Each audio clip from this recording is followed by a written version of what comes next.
بسم اللہ الرحمن الرحیم۔ السلام علیکم۔ آپ کا میزبان آصف چیمہ آپ کی خدمت میں حاضر ہے۔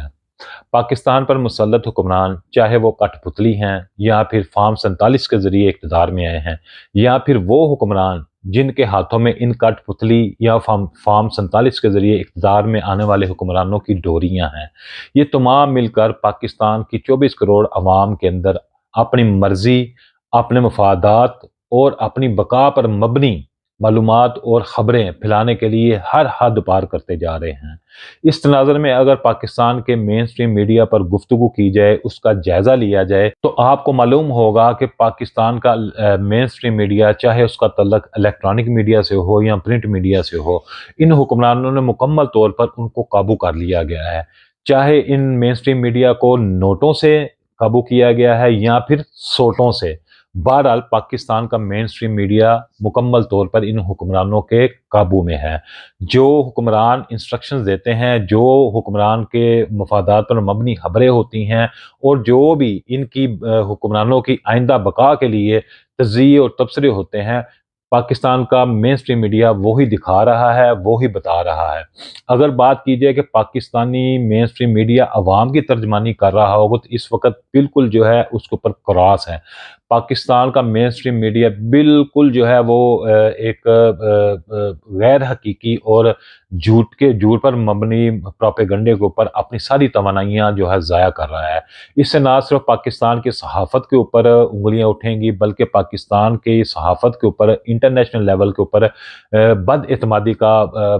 بغیر کسی ہچکچاہٹ کے جو ہے نا وہ آنے والے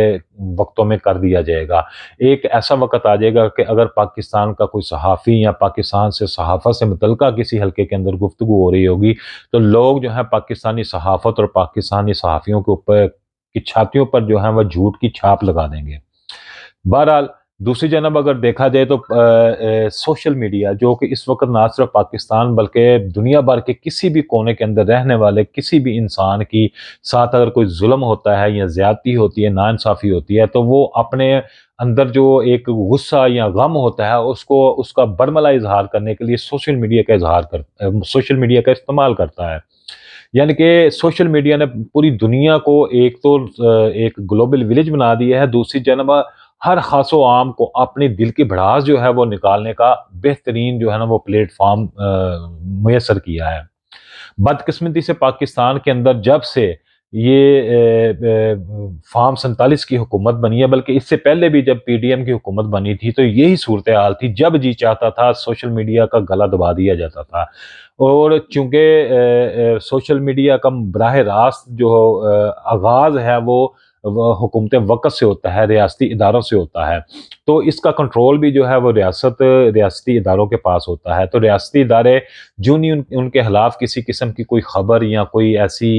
انسیڈنٹ جو ہے وہ منظر عام پر آتا ہے، تو فوراً پاکستان کے اندر سے سوشل میڈیا کو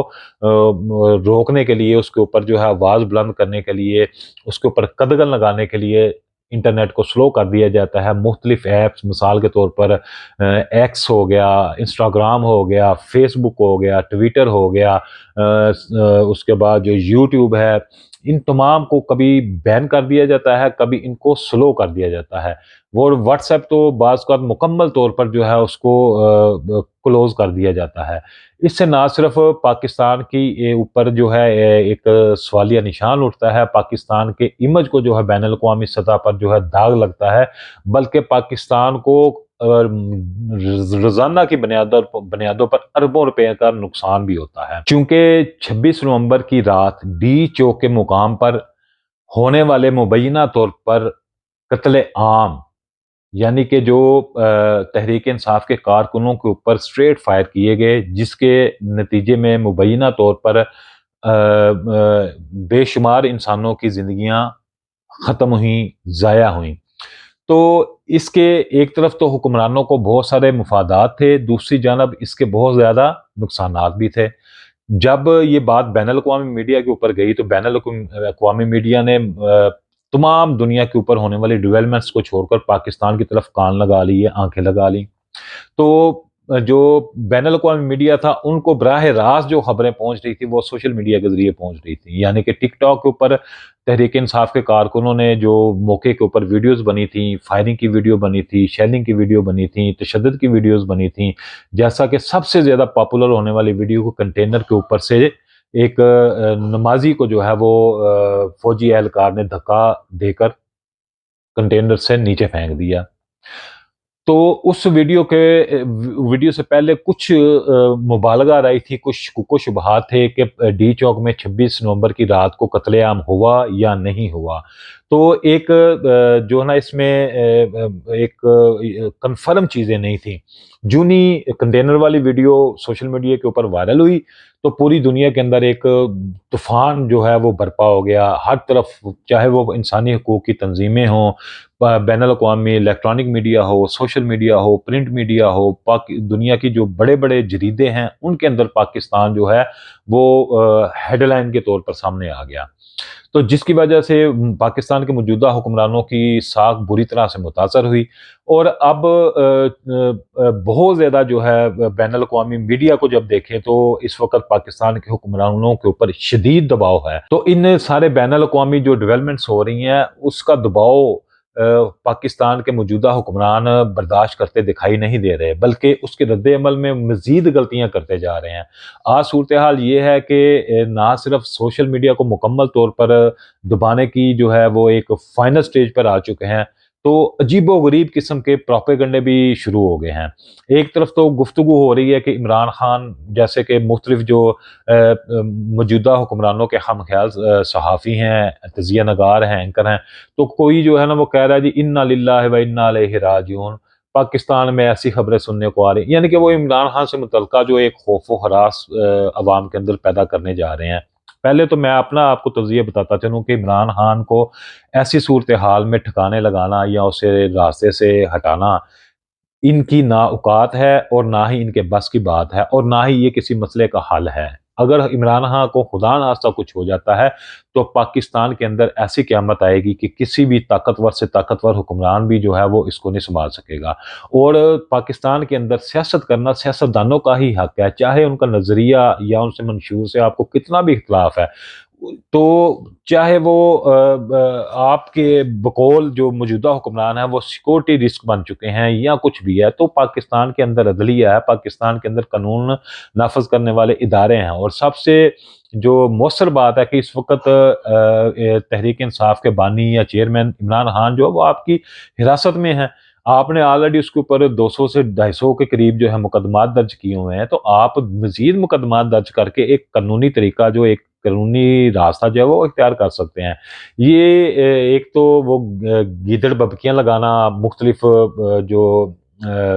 نام نہاد صحافی ہیں، تجزیہ نگار ہیں، ان کے ذریعے تحریک انصاف کے کارکنوں کو مشتعل کیا جا رہا ہے، ان کو اشتعال دلوایا جا رہا ہے کہ وہ جو ہے واقعی جو اس وقت ریاست پاکستان اور پاکستان کے موجودہ حکمرانوں پر الزامات لگ رہے ہیں کہ وہ پاکستان کو 5 حصوں میں یا 4 حصوں میں یا 3 حصوں میں تقسیم کرنے کے ایجنڈے کے اوپر کام کر رہے ہیں، تو یہ واقعی جو اس وقت صورتحال پاکستان کے اندر پیدا کر دی گئی ہے، تو وہ جو پہلی چیزیں ابہام تھیں جن کے اوپر شک و شبہ تھا، وہ اب یقین کے اندر بدلتی جا رہی ہیں۔ تو یہاں پر میں اپنے پاکستان کی مقتدرہ، پاکستان کے اسٹیبلشمنٹ اور پاکستان کے موجودہ حکمرانوں کو کہنا چاہوں گا کہ ہوش کے ناخن لو۔ وہ کہتے ہیں نا کہ پنجابی کی مثال ہے ہتھاں دیاں بندیاں دنداں نال بھی نہیں کھلدیاں، تو ایسا نہ ہو کہ آپ پاکستان کو ایک ایسی بند گلی میں داخل کر دیں جہاں سے پاکستان کو آگے نکلنے کا جو ہے نا راستہ نہ ملے۔ تو ایسی صورتحال میں آپ یہ مت سمجھنا کہ آپ دنیا کے کسی کونے میں بھی آپ محفوظ رہ سکیں گے۔ اگر آج سوشل میڈیا کے اوپر دیکھیں، وہ افواج پاکستان جو ہمارا اب بھی ہمارا اثاثہ ہے، ہمیں اس پر فخر ہے، تو چند ایک لوگوں کو میں پہلے ویڈیو میں بھی بتا چکا ہوں کہ چند ایک لوگوں کی غلطیوں سے ہم اپنے ادارے کو جو ہے اس کی ساکھ کسی صورت بھی خراب نہیں ہونے دیں گے۔ جیسے یہ اپنی بقا اور اپنے اقتدار کو بچانے کے لیے ہر حد پار کر سکتے ہیں، تو ہم بھی اپنے ریاستی اداروں کو بچانے کے لیے ہر حد پار کر سکتے ہیں۔ زیادہ سے زیادہ زندگی ہے نا، آؤ بیٹھے ہیں، لے لو، کیا کرنا ہے ہمارے ساتھ کر لو، ہمارے بچے بھی یہاں ہیں، ہماری جائیدادیں بھی یہاں ہیں، ہمارے سارے ساتھی یہاں پہ، جو بھی ہم پر کرنا ہے کر لو، لیکن ہم اپنے ریاستی اداروں کے تحفظ کے لیے چاہے کسی سے بھی ٹکرانا پڑے ہم ٹکرائیں گے۔ ایک شخص یا ایک فرد کے مفادات کو جو ہے وہ مفادات کے آگے اپنے قومی اثاثوں کو اور اپنی قومی اداروں کو جو ہے وہ قربانی کا بکرا نہیں بننے دیں گے۔ یہ تو بات ایک پتھر پر لکیر ہے، ہمیں بھی جس حد تک جانا پڑا ہم جائیں گے، ہمیں بھی کسی چیز کا ڈر نہیں ہے۔ اور ویسے بھی آپ لوگوں نے پاکستان کی عوام کو مار مار کے جو ہے نا ان کا چکا ہی اتار دیا ہوا ہے۔ اب آپ نے دیکھا ہوگا کہ بے شک ڈی چوک کے اندر جو ہے تحریک انصاف کے کارکن بعد میں ڈسپلس ضرور ہوئے ہیں، لیکن جتنی بھی ویڈیوز آئی ہیں وہاں پر فائرنگ کی آوازیں آ رہی ہیں، اس کے باوجود تحریک انصاف کے کارکن وہاں پر کھڑے رہے، ڈٹے رہے۔ اگر کوئی بندہ کہے کہ وہاں سے تحریک انصاف کے کارکنوں نے دوڑیں لگائی ہیں، جیسے یہ اب موجودہ حکمران ٹی وی کے اوپر بیٹھ کر بکواس کرتے ہیں کہ تحریک انصاف کے کارکن بھاگ گئے، دوڑ گئے، دوڑے لگا گئے، یقین جانیں انہی سے کہیں کہ قرآن مجید کے اوپر حلف لے کر بتائیں کہ کیا کارکن دوڑے تھے؟ کارکن اس وقت ڈسپلس ہوئے ہیں جب کہ تحریک انصاف کی قیادت وہاں سے بھاگی ہے۔ یہ ضرور ہے کہ تحریک انصاف کی قیادت نے جو ہے نا وہ راستہ جو ہے نکلنے کا ضرور اختیار کیا ہے۔ تو پاکستان کی عوام جو ہے نا اس وقت نہ گولیوں سے ڈرتی ہے، نہ ٹینکوں سے ڈرتی ہے، نہ ہی اس کے اندر جو ہے وہ ایٹم بم کا بھی جو ہے نا وہ ڈر اور خوف آپ لوگوں نے ان کو مار مار کے ختم کر دیا ہے۔ اس وقت جو ہے نا آپ اگر کہیں کہ آپ تحریک انصاف کے کارکنوں کو زیر کر لیں گے تو ناممکن ہے۔ اور سب سے انٹرسٹنگ بات یہ ہے کہ ڈی چوک کے اندر مبینہ طور پر ہونے والے قتل عام کے بعد اس وقت تحریک انصاف کے بانی عمران خان اور عام ووٹر سپورٹر اور تحریک انصاف کے کارکنوں کے درمیان جتنی قیادت تھی وہ ساری کی ساری فارغ ہو چکی ہے۔ یہاں پر جو میں آج آپ کو ویڈیو بنا رہا ہوں تو اس کا مین مقصد بھی آپ کو یہی چیز بتانا تھا کہ پاکستان کے معروف اینکر عمران ریاض خان، جس کی تقریباً ہر خبر کوئی مانے یا نہ مانے اس کی خبر جو ہے نا وقت کے ساتھ ساتھ جو ہے نا وہ تقریباً میرے خیال میں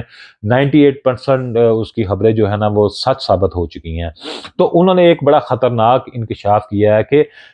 جب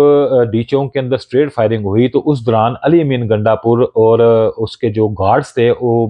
بشرا بی بی کو ایک جس گاڑی میں بیٹھی ہوئی تھی وہاں سے ان کو جو ہے نا وہ منتقل کرنے کی کوشش کی گئی۔ تو بہرحال یہ ایک لمبی سٹوری ہے، آپ چاہیں تو عمران ریاض خان کی ویڈیو دیکھ سکتے ہیں، مگر ایک یہاں پہ میں بات ضرور کروں گا کہ ایک تو عمران ریاض نے اس میں کے اندر تذکرہ کیا ہے کہ بشرا بی بی کو جو گاڑی کے اوپر وہ سن شیلڈ لگا ہوتا ہے اس کے اندر اوپر جو گن مین بیٹھا ہوا تھا علی امین گنڈا پور کا، اس نے باقاعدہ کندھے کے اوپر ہاتھ رکھ کر جو ہے نا دبا کر بشرا بی بی کو جو ہے نا سیٹ کے اوپر دوبارہ بٹھایا۔ عمران ریاض خان کہتے ہیں کہ بشرا بی بی 3 دفعہ چیخو پکار کی اور 3 مرتبہ انہوں نے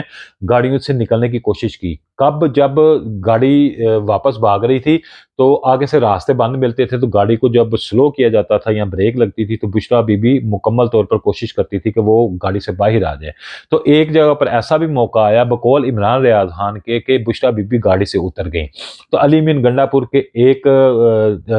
گن مینوں نے جو ہے بشرا بی بی کے منہ کے اوپر جب انہوں نے چیخو پکار شروع کر دی تو ان کے منہ کے اوپر ہاتھ رکھ دیا اور ان کو سختی سے خاموش رہنے کا کہا گیا اور اٹھا کر جو ہے نا گاڑی کے اندر زبردستی پھینک دیا اور وہاں سے بشرا بی بی کو کے پی کی منتقل کر دیا گیا۔ تو یہ ایک بڑی خطرناک سچویشن ہے۔ تو اگر اس کے اوپر تجزیہ کیا جائے تو بقول جیسا کہ عمران ریاض خان نے اپنی ویڈیو کے اندر بالکل واضح انہوں نے ہر چیز کر دی ہے، تو یہ چیز ثابت ہو گئی ہے کہ اب عمران خان اور تحریک انصاف کے عام کارکنوں، ووٹروں، سپورٹروں کے درمیان جتنی بھی قیادت ہے وہ اعتماد کے قابل نہیں رہی، چونکہ اس وقت علی امین گنڈا پور جو تھے عمران خان کے ایک مضبوط ترین اور با اعتماد ساتھی تھے۔ اسی تناظر میں ان کے اوپر بھاری ذمہ داریاں ڈالی گئی تھیں، ان کو ایک صوبے کا وزیر اعلیٰ بنایا گیا اور احتجاجی تحریک بھی جو تھی ان کے ہاتھ میں سونپی گئی تھی۔ تو میں نہیں کہہ رہا جو سٹوری عمران ریاض خان نے پبلش کی ہے اگر تو وہ غلط ہوتی تھی ابھی تک علی امین گنڈا پور کی طرف سے کوئی نہ کوئی بیان جو ہے وہ جاری کر دیا جاتا، جیسے وہ بڑی جذباتی تقریریں کرتے ہیں، لوگوں کو جو ہے جذباتی کرتے ہیں تحریک انصاف کے کارکنوں کو، تو اب تک کوئی نہ کوئی ان کی طرف سے موقف جو ہے آ جانا چاہیے تھا۔ ابھی تک نہ سوشل میڈیا پر، نہ الیکٹرانک میڈیا پر، نہ پرنٹ میڈیا پر کہیں پر بھی علی امین گنڈا پور کی طرف سے کسی قسم کا موقف اختیار نہیں کیا گیا۔ اس کا مطلب ہے کہ عمران ریاض خان نے جو خبر دی ہے وہ بالکل سچ ہے اور حقائق پر مبنی ہے۔ انہوں نے زبردستی بشرا بی بی کو جو ڈی چوک سے جو کہ ڈی چوک سے نہیں جانا چاہتی تھی، جو بیک فٹ پہ نہیں آنا چاہتی تھی، وہ تحریک انصاف کے کارکنوں کے ساتھ مرنا چاہتی تھی، وہ چاہتی تھی کہ مر جاؤں گی میں وہاں سے نہیں جاؤں گی، تو وہ کارکنوں کے ساتھ کھڑے رہنا چاہتی تھی۔ تو وہ علی امین گنڈا پور نے عمران خان کی حقیقی معنوں میں پیٹھ میں چھرا گھونپا اور بشرا بی بی کو وہاں سے کے پی کی کے اندر جو ہے منتقل کیا۔ تو ایک بڑی خطرناک ڈیولپمنٹ ہے۔ تو سوشل میڈیا کے اوپر یہ گفتگو ہو رہی ہے، مین سٹریم میڈیا جو ہے وہ بشرا بی بی کو تمام وہاں پہ تحریک انصاف پہ، اب پہلے تو وہ مانتے ہی نہیں ہے کہ وہاں پہ قتل عام ہوا ہے، جب کوئی ثبوت سامنے آ جاتا ہے تو وہ بجائے اس کے کہ اس کے اوپر کوئی ڈیبیٹ کریں، جو موجودہ حکمران ہے وہ سارا نزلہ جو ہے وہ بشرا بی بی کے اوپر گرانے کی کوشش کرتے ہیں۔ ایک طرف کہتے ہیں کہ کچھ ثبوت لاؤ نا، اگر تو وہاں پہ قتل عام ہوا ہے، شہادتیں ہوئی ہیں، تحریک انصاف کے کارکن اگر شہید ہوئے ہیں، زخمی ہوئے ہیں، تو کوئی ثبوت لے کر آؤ۔ دوسری طرف جب کوئی ثبوت آتا ہے تو وہ فوراً جو ہے وہ ان شہادتوں کا اور ان زخمیوں کا جو ہے وہ نزلہ سارا بشرا بی بی کے اوپر ڈال دیتے ہیں کہ بشرا بی بی نے ہٹ درمی کی، ضد کی کہ نہیں جی ہم نے سنجانی کے اندر جلسہ نہیں کرنا، ہم نے ڈی چوک کی ہر حالت میں پہنچنا ہے۔ تو یہ ایک عجیب و غریب قسم کا پروپیگنڈا جو ہے پاکستان کے مین سٹریم میڈیا کے اوپر ہو رہا ہے، چاہے وہ نوٹوں کے ذریعے ہو رہا ہے یا سوٹوں کے ذریعے ہو رہا ہے۔ بہرحال پاکستان کا مین سٹریم میڈیا مکمل طور پر پاکستانی قوم کو مختلف گروہوں میں، مختلف گروپوں میں تقسیم کرنے کی بھرپور مذموم کوشش کر رہا ہے، لیکن ابھی تک تحریک انصاف کے جو سوشل میڈیا واریر ہیں، اس کے علاوہ جو محب وطن سوشل میڈیا کے اوپر کام کرنے والے ہیں یا حق سچ کی آواز بلند کرنے والے ہیں، یوٹیوبر ہیں، ٹک ٹاکر ہیں، یا فیس بک کے اوپر کام کرنے والے ہیں، انسٹاگرام کے اوپر کام کرنے والے ہیں، وہ جو بھی حقائق ہم سامنے اٹھا کر لا رہے ہیں۔ حتیٰ کہ آپ کے سامنے مطیع اللہ جان پاکستان کے ایک پرومیننٹ صحافی ہیں، جو کہ پہلے جب عمران خان اقتدار میں تھے تو وہاں پر بھی جو کسی انسان یا کسی کے ساتھ زیادتی ہوتی تھی تو تب بھی مطیع اللہ جان آواز اٹھاتے تھے۔ تو اس وقت آج کے موجودہ جو حکمران ہیں وہ مطیع اللہ جان کے ساتھ تھے، اور آج مطیع اللہ جان کو وہی حکمران جو کل اس کے ساتھ تھے، ان کو جب ان کی جو اوقات اور ان کی جو کرتوتیں جو ہیں وہ مطیع اللہ جان بے نقاب کر رہے ہیں، تو وہ انہیں بھی اغوا کر کے تو یہاں پہ لے گئے۔ بہرحال ان کے اوپر ایک حکمرانوں کے اوپر بین الاقوامی سطح پر ایک دباؤ آیا، تو اس کی وجہ سے انہیں جو ہے وہ مطیع اللہ جان کو جو ہے وہ پولیس کے حوالے کرنا پڑا، اور اب الحمدللہ ان کی ضمانت بھی ہو چکی ہے۔ اس کے علاوہ آپ نے شاکر روان دیکھا ہے، تو وہاں پہ شاکر روان کے بارے میں تو میں یہ کہوں گا کہ ایک تو وہ ایک میری طرح کا ایک عام قلم کا مزدور ہے، اس کے اتنے تعلقات نہیں ہیں، اتنے اس کے اثر و رسوخ نہیں ہے، تو اس کا قصور صرف اتنا ہے کہ اس نے پنجاب کالج کے خلاف، جو مریم نواز کے خلاف جو خبر پنجاب کالج کی جو خبر تھی، اس کو اس نے پبلش کیا تھا سوشل میڈیا کے اوپر۔ تو آج مریم نواز نے بھی ڈی چوک کے معاملے میں اور جو مطیع اللہ جان کے ساتھ جیسا ایک رویہ یا ایک جس تناظر میں اس کے ساتھ اس کا بھرپور فائدہ اٹھاتے ہوئے شاکر روان کو بھی ہے جو نا منظر عام سے غائب کر دیا ہے۔ تو بہرحال یہ آپ کے ساتھ معلومات شیئر کرنی تھی۔ ایک تو یہ کہ اس وقت جو تحریک انصاف جو ہے اپنے جو مقاصد ہیں یا اپنا مقصد ہے یا جو اپنے ٹارگٹس ہیں، وہ اپنے جو اہداف ہیں ان کو حاصل کرنے میں جو ناکام ہو رہی ہیں، وہ کہتے تھے نا کہ اندر کے غدار کا نہیں پتہ چل رہا، تو اب جو ہے ایک بہت بڑے غدار کی نشاندہی عمران ریاض خان، یوٹیوبر، اینکر پرسن اور پاکستان کے سینئر صحافی نے کر دیا ہے۔ اب اس کا فیصلہ آپ لوگوں نے کرنا ہے کہ کیا عمران ریاض خان نے جو خبر دی ہے وہ قابل غور ہے، تشویشناک ہے، اور اگر علی امین گنڈا پور کا احتساب کیا جائے تو کیا تحریک انصاف جو ہے وہ اپنے اہداف کو حاصل کرنے میں کامیاب ہو سکتی ہے، یا پھر دیگر جو غدار ہیں تحریک انصاف کے اندر گھسے ہوئے ہیں ان کو بھی نکال کر باہر پھینکنا ہوگا۔ تو اس کے ساتھ ہی مجھے دیجیے اجازت، انشاءاللہ دوبارہ نئی ویڈیو اور نئے موضوع کے ساتھ ملاقات ہوگی۔ اللہ حافظ۔